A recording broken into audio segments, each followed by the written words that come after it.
I'm Amber Michelle, 34, and I never expected to see my parents again, especially not at the gates of my Malibu mansion.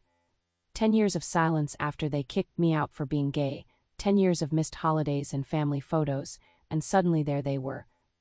Security system ping, showing two aging figures I barely recognized, standing awkwardly at my front gate. The empire I built after they discarded me now intimidated them. Should I let in the people who broke my heart? Before I tell you what happened when I opened those gates, let me know where you're watching from and hit subscribe if you want more stories about family healing and standing your ground. I grew up in a middle-class neighborhood in Seattle, where appearances mattered more than authenticity. My parents, Catherine and Richard Michelle, had carefully constructed their life according to a traditional blueprint. Dad worked as a bank manager, Mom taught elementary school, and they attended church every Sunday without fail. Our colonial-style house with its neatly trimmed hedges matched every other respectable home on our street. My younger brother Evan was the golden child from day one. He played baseball, earned straight A's, and never questioned our parents' authority. He was 4 years younger than me but somehow always seemed to know exactly what our parents wanted without being told. When he announced he wanted to study business and finance like Dad, my parents beamed with pride for weeks. I was different. Even as a little girl, I asked too many questions, preferred pants to dresses, and was more interested in taking apart our home computer than playing with dolls. Mom would sigh when I came home with dirt-stained clothes and tangled hair. "Amber, why can't you be more ladylike?" became a constant refrain in our household. By 13, I had discovered programming. Our school had recently upgraded its computer lab, and I spent every free period learning to code. I created my first program, a simple game where you had to navigate a maze, and brought it home on a floppy disk, bursting with pride. "That's nice, honey," Mom said, barely glancing at the screen. "But don't you think you should focus more on subjects that will help you in the real world?" Dad was more direct. "Computers are for boys, Amber. You should be thinking about something practical for your future." Despite their dismissal, I couldn't stop. Programming gave me a sense of control I couldn't find anywhere else. In a world of ones and zeros, either the code worked or it didn't. There were no arbitrary rules, no shifting expectations I couldn't meet. Throughout high school, I excelled in math and computer science while maintaining decent grades in everything else to keep my parents from complaining too much. Computer science teacher, Mrs. Rivera, was the first adult who recognized my talent. She entered me in programming competitions where I won several awards and eventually caught the attention of college. When I received a full scholarship to Stanford's computer science program, my parents were conflicted. On one hand, it was prestigious and wouldn't cost them anything. On the other hand, it wasn't the path they had envisioned for their daughter. "Law or medicine would give you a more stable future," Dad insisted during one of our many arguments. "This computer phase will pass, and then what will you do?" Mom was more subtle in her disapproval. "We just want what's best for you, honey. And women in those technical fields have such a hard time. Why make life more difficult for yourself?" Graduation day should have been one of the happiest of my life. Instead, it turned into another battleground. After the ceremony, as families took photos and celebrated, my parents pulled me aside. "We've been thinking," Dad began, his tone making it clear this wasn't up for discussion. "We'll pay for law school if you reconsider your plans. Stanford has an excellent law program." I remember looking at them in their carefully coordinated outfits, my mother's pearl necklace perfectly centered, my father's tie clip gleaming in the sun, and realizing they would never see me, the real me. "I'm going to study computer science," I said firmly. "This isn't a phase, and I'm not changing my mind." The drive home was silent. When we arrived, I found brochures for law schools spread across my bed. I gathered them up and dropped them in the recycling bin without a word. That night, I heard my parents talking about me, their voices carrying through the heating vent. "She's always been stubborn," Mom said with a sigh. "She'll come around," Dad replied. "Once she sees how hard it is to make it in that field, especially for a girl, she'll appreciate our guidance." But I didn't come around. In the fall, I packed my bags for Stanford, determined to prove them wrong. 4 years at Stanford changed me in ways my parents couldn't begin to understand. I thrived in the competitive, innovative environment. Professors praised my work, and I made friends who valued my intelligence rather than questioning it. For the first time, I felt free to be myself without constant judgment. After graduation, I received multiple job offers from major tech companies. The salary packages were impressive, especially for a new graduate. My parents finally seemed to accept that my computer phase wasn't going away, though they still didn't understand my passion. "At least she'll make good money," I overheard my father tell my uncle at a family dinner.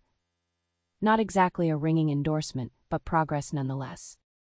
Instead of accepting any of those corporate offers, I made a decision that mystified my family.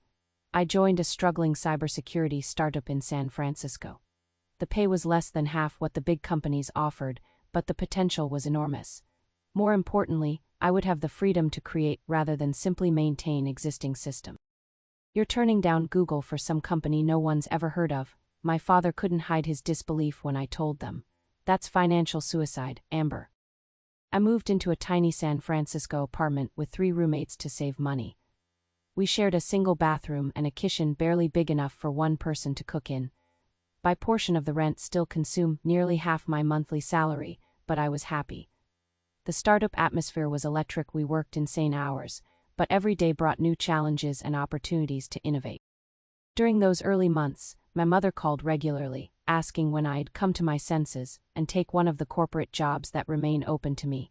My father was blunter, sending me job listings with salary figures circled in red pen and notes saying things like, "Not too late to make a smart choice." Then came the Christmas that changed everything. I was 24 and had been dating Jessica, another software engineer, for about 6 months. She was brilliant, kind, and made me laugh like no one else could. After years of uncertainty and brief relationships I'd kept hidden from my family, I finally understood who I was and what I wanted.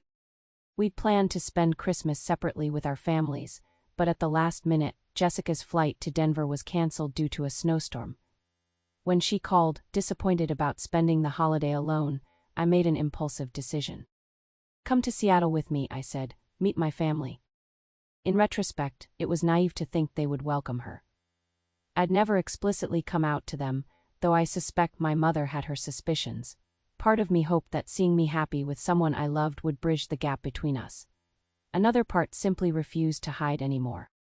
We arrived on Christmas Eve. My parents greeted Jessica politely but coolly, showing her to the guest room without acknowledging our relationship. My brother Evan gave me a warning look that I chose to ignore. For the first few hours, we maintained an uneasy peace, engaging in safe topics like the weather and Jessica's work background. Then came Christmas dinner. We sat around the dining table that had been in my mother's family for generations, the one reserved for special occasions.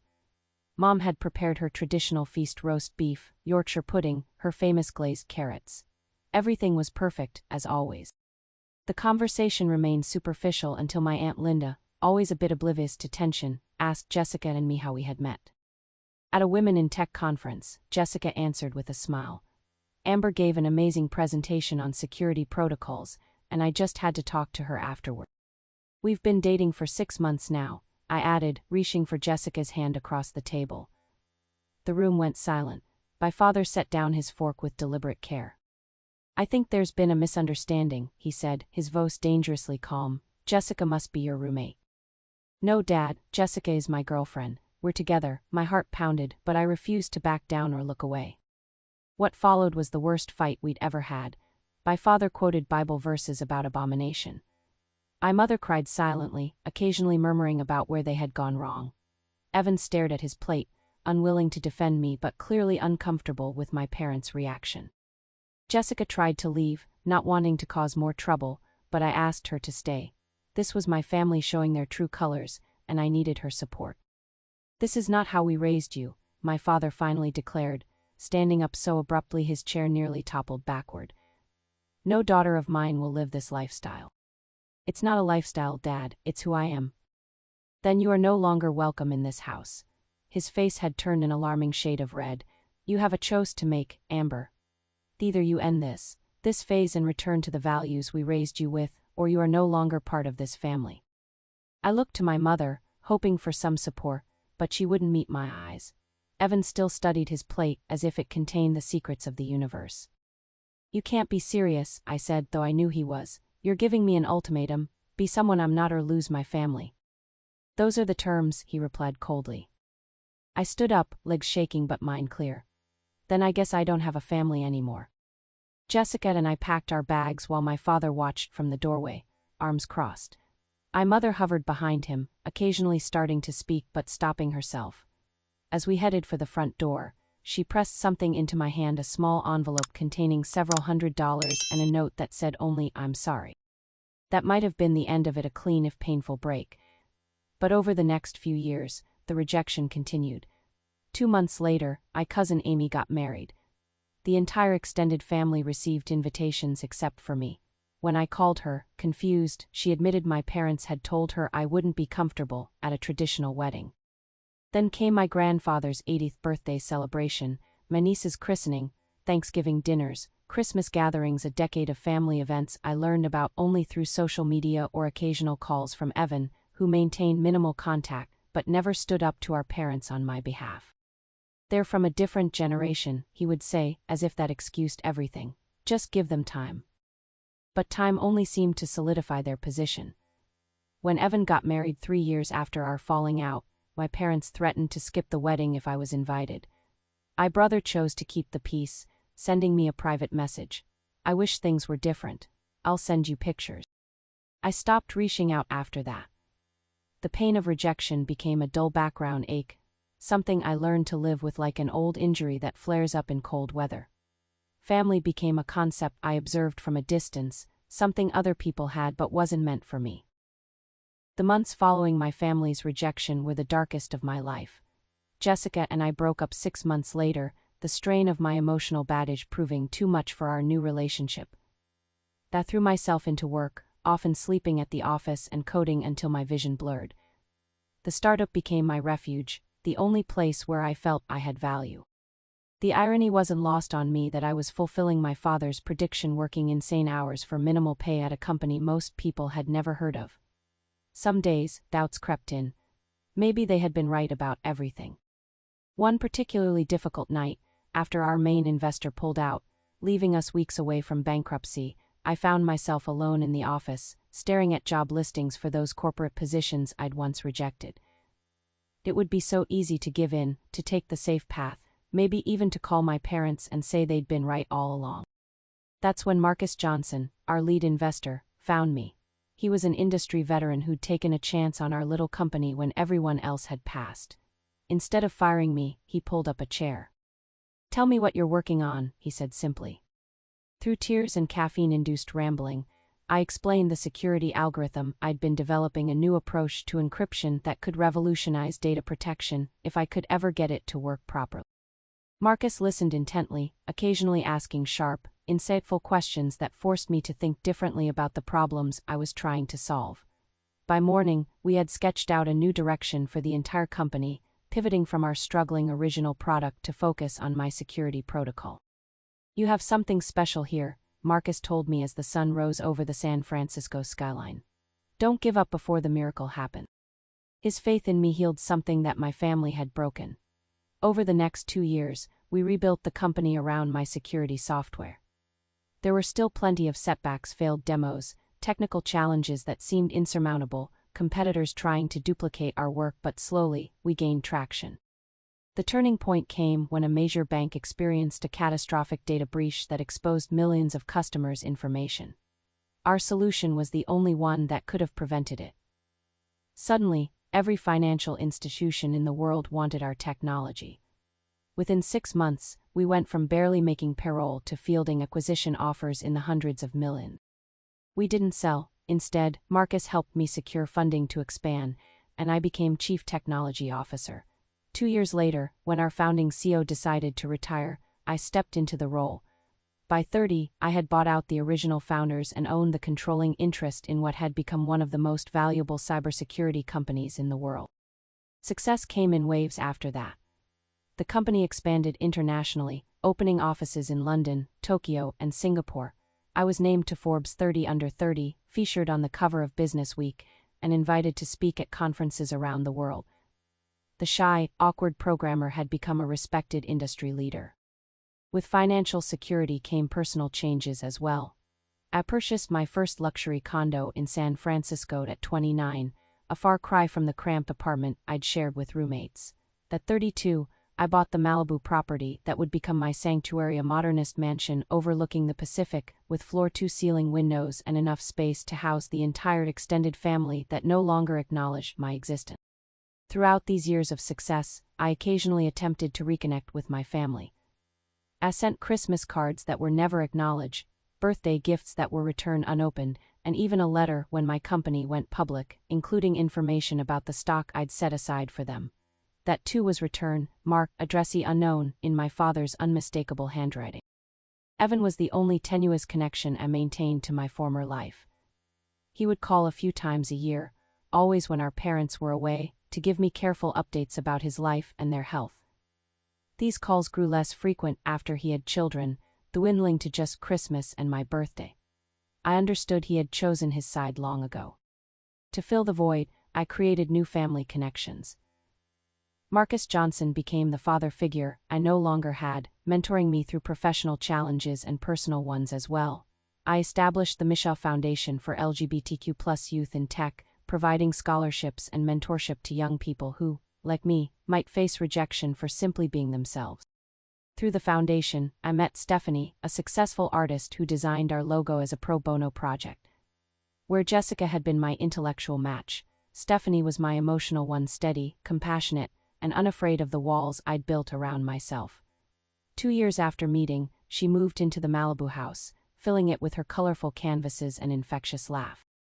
"Your family really missed out," she told me one night as we watched the sunset from our deck, "but I'm selfishly glad you became the person they couldn't accept." I had everything I'd ever wanted professionally, and a partner who loved me completely. If there remained an ache where my family should have been, I learned to live with it. Or so I thought, until the morning my security system alerted me to unexpected visitors at my gate. That morning had begun like any other. Stephanie and I had breakfast on the terrace, watching dolphins play in the distance while discussing plans for the Michelle Foundation's annual fundraising gala. We were expecting 40 of the tech industry's biggest names, along with celebrities who supported our cause. The event would raise millions for LGBTQ+ youth, and planning required my full attention. I was in my home office reviewing the guest list when my phone pinged with a security alert. Someone was at the gate. We weren't expecting deliveries or service personnel, and friends knew to call ahead. I pulled up the security camera feed on my tablet and froze. Standing awkwardly by the intercom were two people I barely recognized at first glance. My father, once robust and intimidating, looked small and frail, leaning on a cane I'd never seen before. My mother's carefully dyed blonde hair had given way to a silver gray, her posture slightly stooped. Both wore expressions I couldn't quite read, nervousness, certainly, but something else too. My heart raced so fast I could hear blood rushing in my ears. My palms immediately began to sweat, and I felt a wave of nausea that reminded me of panic attacks I'd experienced in the early days after their rejection. In an instant, I was that heartbroken 24-year-old again, watching my family choose their reputation over their daughter's happiness. "Amber, who is it?" Stephanie appeared in the doorway, concern evident in her voice. She must have noticed my expression. I wordlessly turned the tablet toward her. She understood immediately, wrapping her arms around my shoulders as I continued to stare at the two strangers who had once been the center of my world. "You don't have to see them," she whispered. "You don't owe them anything." She was right, and part of me wanted to ignore the allure, pretend I wasn't home, and continue with our day as planned. They had made their choice 10 years ago. Why should I disrupt the life I'd built to accommodate them now? But another part, the part that still occasionally searched for their names online, that kept a photo album hidden in my desk drawer, that woke up missing them on Christmas mornings, couldn't turn them away without at least hearing what they had to say. "I need to know why they're here," I said finally. Stephanie nodded, understanding as always. "Do you want me to stay with you?" "Please," I replied, squeezing her hand gratefully. We walked to the gate together, the 50-yard journey from the house feeling both too short and impossibly long. With each step, memories flooded back: holiday dinners, graduation day arguments, that final Christmas confrontation alongside questions I couldn't answer. Why now? What could they possibly want after a decade of silence? I stopped several feet from the gate, close enough to speak but maintaining a physical barrier between us. My parents hadn't noticed our approach, too busy taking in the scope of the property with wide eyes. My mother spotted us first, nudging my father and straightening her simple blouse as if preparing for a formal introduction. For a long moment, no one spoke. 10 years of silence hung in the air between us, a gulf wider than the physical distance separating us. "Amber," my mother finally said, her voice both familiar and strange, "you look wonderful." I didn't respond immediately, studying them instead. My father had aged dramatically. The heart attack Evan had mentioned last year had clearly taken its toll. His once commanding presence had diminished, though that familiar stubborn set to his jaw remained. My mother had aged more gently, her face lined but her eyes still sharp and observant. "What are you doing here?" I asked, proud that my voice remained steady despite the emotional storm inside me. My father cleared his throat, shifting uncomfortably. "We were in Los Angeles for a medical consultation, we thought, since we were nearby." His voice trailed off as if even he recognized how inadequate this explanation sounded. "Nearby," I repeated flatly. "After 10 years of pretending I don't exist, you decided to drop by because you were nearby." My mother stepped forward, one hand resting on the gate. "Amber, please, could we come in, just to talk for a little while?" I felt Stephanie's reassuring presence beside me, her hand at the small of my back grounding me. With a deep breath, I made my decision and pressed the button to open the gate. "Come in," I said, not waiting to see if they followed before turning back toward the house. But I make no promises about how long this conversation will last. The walk from the gate to the front door seemed to take an eternity. I could hear my father's cane tapping against the stone path, my mother's occasional gasp at some feature of the grounds, the infinity pool overlooking the ocean, the sculpture garden Stephanie had designed, the guest house larger than the home I grew up in. Stephanie squeezed my hand before we reached the door. "I'll make some coffee," she said, giving me a moment alone with my parents. I nodded gratefully, though part of me wanted to cling to her like a lifeline. As we entered the soaring foyer with its floor-to-ceiling windows framing the Pacific, I watched my parents' reactions from the corner of my eye. My mother turned in a slow circle, taking in the floating staircase, the modern chandelier, the original paintings that reflected Stephanie's connections in the art world. "Your home is beautiful," she offered tentatively. "So bright and open." "Thank you," I replied automatically, the polite response ingrained from childhood. "The living room is this way." I led them into my favorite room in the house, a comfortable space despite its grandeur, with plush sofas facing both the fireplace and the ocean view. Family homes typically displayed photos tracking the year's graduations, weddings, new babies, but mine held only images from my adult life. Stephanie and me hiking in New Zealand. The executive team at our Tokyo office opening. A candid shot from last year's foundation gala. No evidence of a childhood or the family that had raised me. My father eased himself onto the sofa with a barely concealed wince, setting his cane carefully beside him. My mother perched on the edge of her seat, as if afraid to fully commit to being here. "You've done well for yourself," my father said finally, gesturing vaguely at our surroundings. "Your company, Michelle Security System." "You know the name of my company?" I couldn't keep the surprise from my voice. A faint flush colored his cheeks. "We've followed your career from a distance." Before I could process this revelation, Stephanie returned with a tray of coffee and cookies. She set it on the table between us and took a seat beside me, close enough for support but allowing me space to handle this unexpected reunion. "You must be Stephanie," my mother said with a strained smile. "Evan mentioned that Amber had someone special in her life." Stephanie nodded politely. "Yes, we've been together for 3 years now." Her tone was cordial but cool, protective. "Evan talks to you about me?" I asked, focusing on the more startling part of my mother's statement. My mother looked down at her untouched coffee. "He tries to bridge the gap, keep us updated about your life, though I'm sure there's much he doesn't know or doesn't share." I made a mental note to have a long conversation with my brother about this revelation. All those years of brief, uncomfortable calls, and he'd been reporting back to our parents. "Why are you really here?"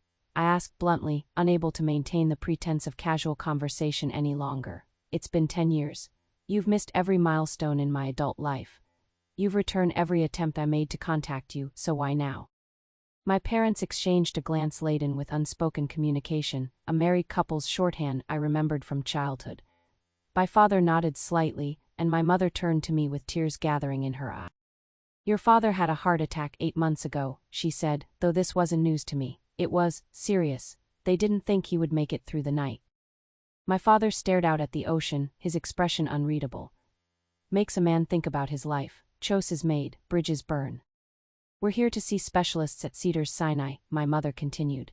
But the real reason, she paused, gathering courage. We miss you, Amber. We've missed so much of your life already. I felt a tangle of emotions too complex to name: anger, hurt, a treacherous flicker of hope. You chose to miss it, I reminded them, my voice harder than I intended. I never wanted to be estranged. You decided I wasn't worthy of being part of the family because of who I love. We were wrong, my father said abruptly, the words seeming to surprise even him. I was wrong, too stubborn and set in my ways to see what I was throwing away.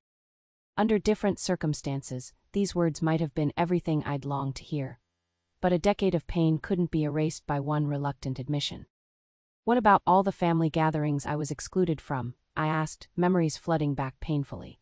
Evan's wedding, where you threatened not to attend if I was invited. Holidays, the birth of his children, my niece and nephew who don't even know I exist. That's not entirely true, my mother interjected. They know about their Aunt Amber who lives in California and makes computers safe. We've shown them pictures. This revelation stunned me into momentary silence. Pictures? What pictures? You've never even seen my adult life. My mother reached into her purse and pulled out a carefully folded newspaper clipping, a feature on women in tech from 3 years ago with my photo prominently displayed. The paper was worn at the creases, clearly handled many times. We have a folder, she admitted quietly. Articles, things we find online.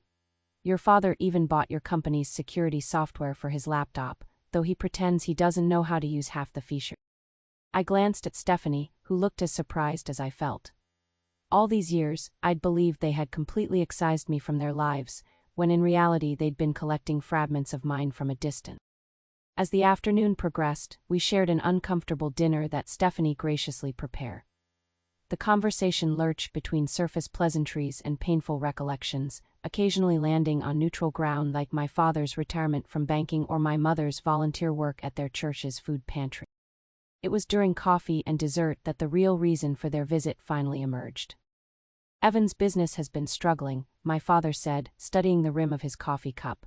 The recession hit his clients hard, and he's had trouble finding new ones. My mother nodded sadly. They've had to put their house on the market, but property values in their neighborhood have plummeted. They'll lose everything they've put into it. I set my cup down with a sharp click against the saucer. And you thought, after 10 years of silence, you'd come ask your successful lesbian daughter for money. The blunt assessment hung in the air between us. My father flinched as if I'd struck him, and my mother's eyes filled with tears. It wasn't like that, she insisted. We didn't come for money. We came because life is too short for these divisions, and we wanted to try to make things right. But since we're here, my father added, unable to help himself, we did hope you might consider helping your brother. For the children's sake, if nothing else. And there it was, the real reason behind this sudden desire for reconciliation. Not love or regret or even my father's brush with mortality, but financial necessity. The successful daughter they'd rejected was now a potential solution to their problem. I felt a surge of anger so intense it momentarily robbed me of speech. Stephanie placed her hand over mine, a silent reminder that I wasn't alone in this moment. I think, I said when I could trust my voice again, that it's time for you to leave. After a moment of stunned silence, my father struggled to his feet, leaning heavily on his cane. We've offended you. I can see that wasn't our intention. Wasn't it? The dam holding back 10 years of hurt finally broke. You rejected me when I needed you most. You excluded me from every family event for a decade. You returned my letters, my gifts, even information about stock I set aside for you. Now you show up at my home, admire my wealth, and ask for financial help in the same conversation where you claim to want reconciliation. My voice had risen with each sentence until I was nearly shouting. Stephanie remained beside me, her presence a steady support. That's not fair, my mother protested weakly. We came because we missed you. You missed the idea of me, I corrected her. The daughter you wanted, not the woman I actually am. You've been collecting newspaper clippings of my success while refusing to accept the person behind those accomplishments. My father shook his head stubbornly. We made mistakes, Amber, we're trying to make amends. By asking me for money, I laughed bitterly. That's not making amends, that's opportunism. Richard, my mother said quietly, touching my father's arm. She's right, she turned to me, tears streaming down her face. We've handled everything wrong, from the beginning.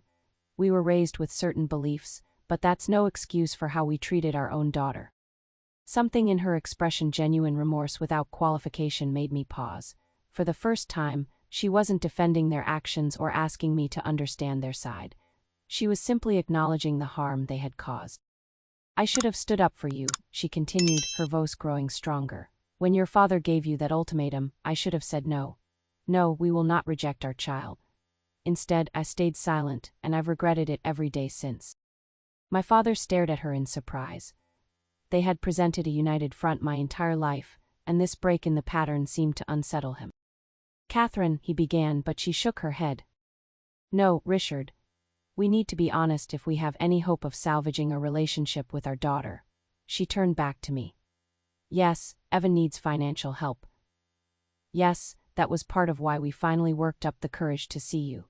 But it's not the only reason, and it wouldn't matter if you lived in a mansion or a studio apartment. We want to know our daughter again. The raw honesty in her voice reached something in me that defensiveness couldn't touch. I felt tears gathering and didn't try to stop them. Do you know what it did to me? I asked, my voice breaking. Being cut off from my entire family. Having to build a life with this gaping hole where you should have been. Wondering if Evan's children even know I exist. They know, my father said softly. Lily, she's 7 now, she asks about you all the time. Wants to know if Aunt Amber will come to her ballet recital someday. This revelation hit me hard. I had a niece who thought about me, who wanted me at her recitals. A 7-year-old I'd never met who somehow knew I existed despite the family's best efforts to erase me. Stephanie, sensing the shift in the room's emotional temperature, stood up. Why don't I show you some photos of the foundation gala from last year? Amber was honored for her work with LGBTQ youth. Her gracious offer provided a moment for me to collect myself. My mother followed her to the wall of photographs, genuinely interested despite the tension still filling the room.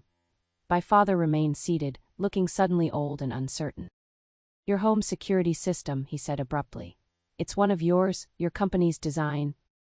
The unexpected change of subject threw me. Yes, why? It's good, very intuitive interface. Better than anything else on the market. He cleared his throat. I've tried most of them for comparison. None measure up to what you've created. It was such a strange, stilted compliment, technical appreciation rather than emotional connection, but it was authentically him. This was my father trying to speak my language, to connect in the only way he knew how. The company is developing a new residential system next year, I found myself saying. More integrated with smart home features. He nodded, something like pride flickering across his face. You always were the smartest one in the room. Even as a little girl. We lapsed into silence again, but it felt different, less hostile, more contemplative. When my mother and Stephanie returned, we somehow found ourselves looking through old photos on my tablet, images I'd salvaged from my childhood and digitized years ago but rarely viewed. Look at Evan's face here, my mother laughed, pointing to a Christmas photo where my brother, missing his front teeth, grinned maniacally at the camera. He was so excited about that bicycle. I remember, I said softly. He rode it until the wheels practically fell off. As the evening wore on, we carefully navigated between moments of genuine connection and painful reminders of all that had been lost. After dinner, as they prepared to leave for their hotel, I made a decision. About Evan's situation, I said, watching their expressions carefully. I'll help, but I have conditions. My father's relief was palpable, though he tried to hide it.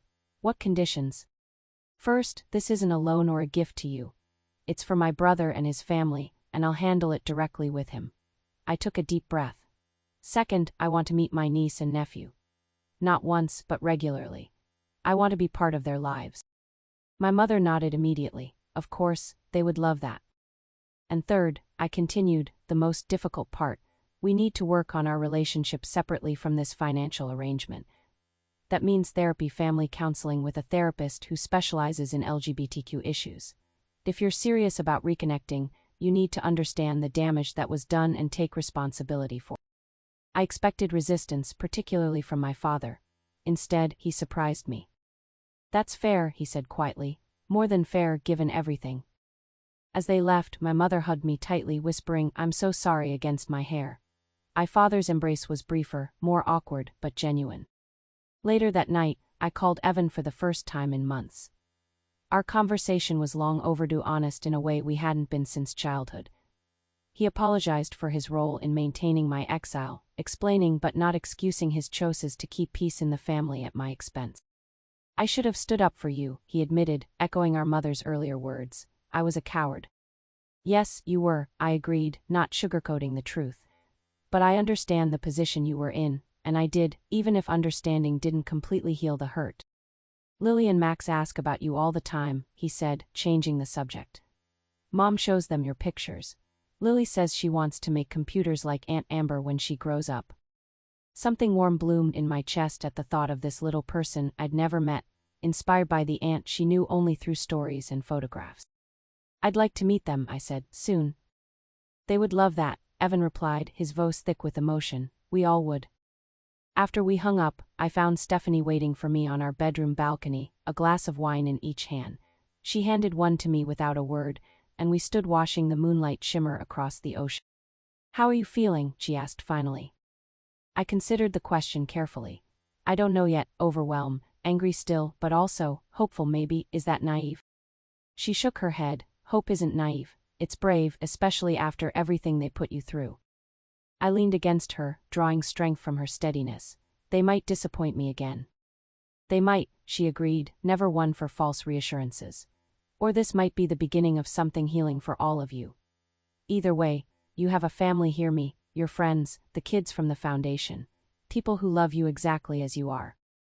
In that moment, with the woman I loved beside me and the possibility of reconnection with my family ahead, I understood something important.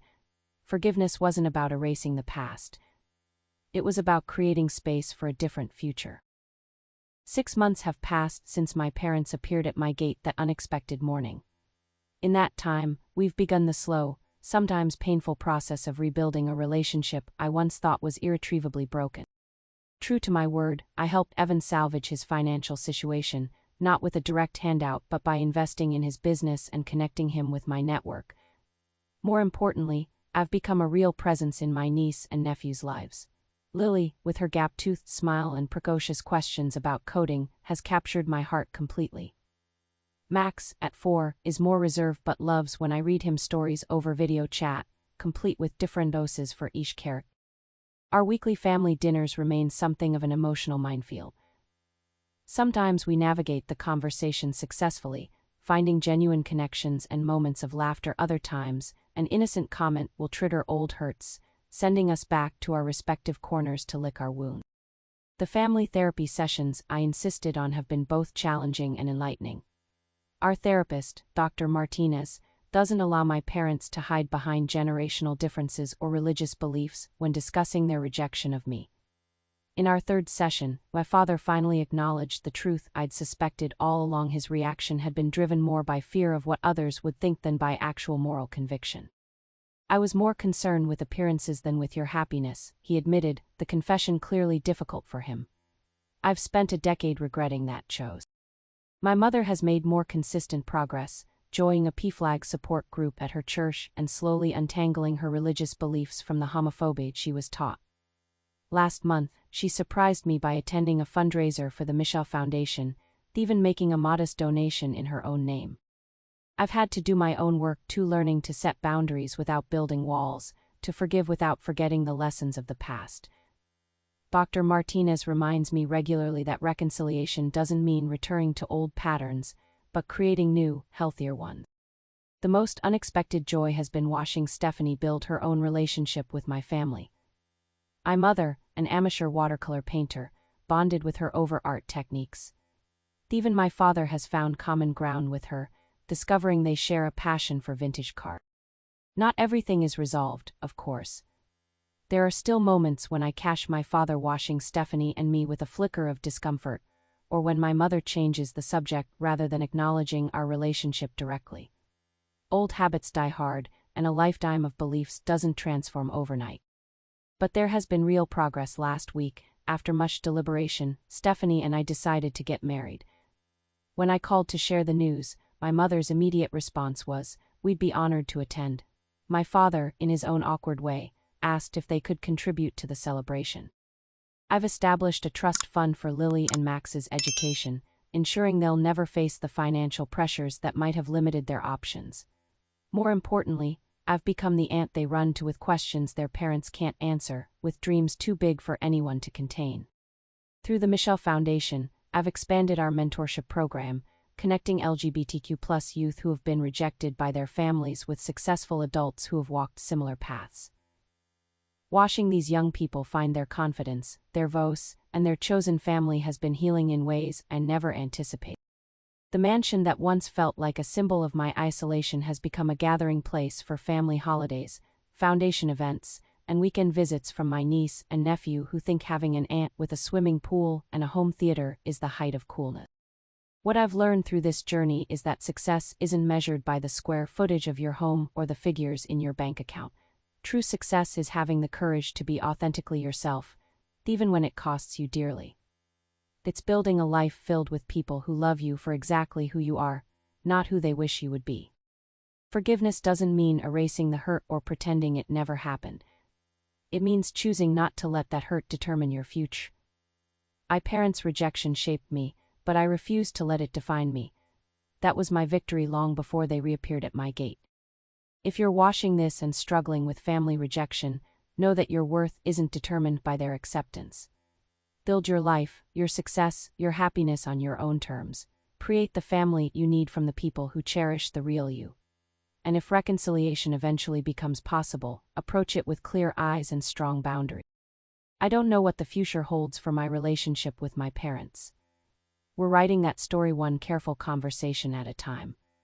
But I do know that whatever happens, I'm standing on solid ground surrounded by love I've earned and success I've built with my own two hands. Has your family ever disappointed you? How did you handle it? I'd love to hear your stories in the comments below. And if this journey resonated with you, please like and subscribe for more conversations about family, authenticity, and the complex path to forgiveness. Remember, your story isn't over yet, and sometimes the most beautiful chapters come after the most painful ones. Thank you for listening, and I wish you the courage to be unapologetically yourself, whatever that means for you.